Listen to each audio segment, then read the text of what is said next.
Why do cadets salute? Cadets salute for a variety of different reasons. One example is to politely greet another cadet of superior rank, to which they will return the salute unless the action is hindered.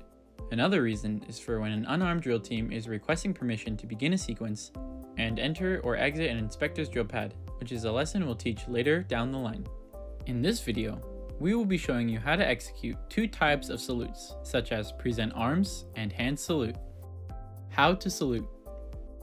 The hand positioning of a cadet salute is determined by if they are wearing glasses, a baseball cap, or neither. If a cadet is wearing neither, they will rest their middle finger on the edge of their right eyebrow. If they are wearing glasses, they will rest it on the edge of the frame above their right eye. If they are wearing a baseball cap, they will rest it on the right side in the furthest most corner of the visor. When performing a salute, a cadet's wrist should be straight, elbows parallel to the ground, and should be making a 45-degree angle. Also, a cadet's thumb should be tucked and the hand should be slightly angled down to hide the tucked thumb. You shouldn't be able to see the thumb from the front. Present arms and order arms. On the preparatory present and execution arms, cadets will use the knowledge and correct steps previously discussed to perform the movement present arms.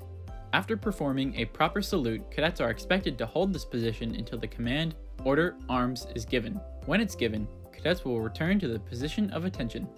Hand salute.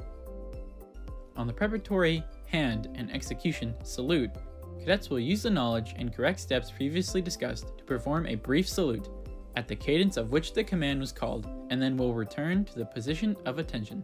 For example, a fast cadence salute should be executed after a fast cadence command, and a slow cadence salute should be executed after a slow cadence command. Other things to know. When in uniform and a flag is being raised, face the flag and hold a salute until the national anthem has ended or is told otherwise. Don't salute indoors. When saluting indoors, it's usually only to report to an officer. Lastly, don't salute unless in uniform. This concludes this video's drill tutorial on how to perform salutes, such as present arms and hand salute.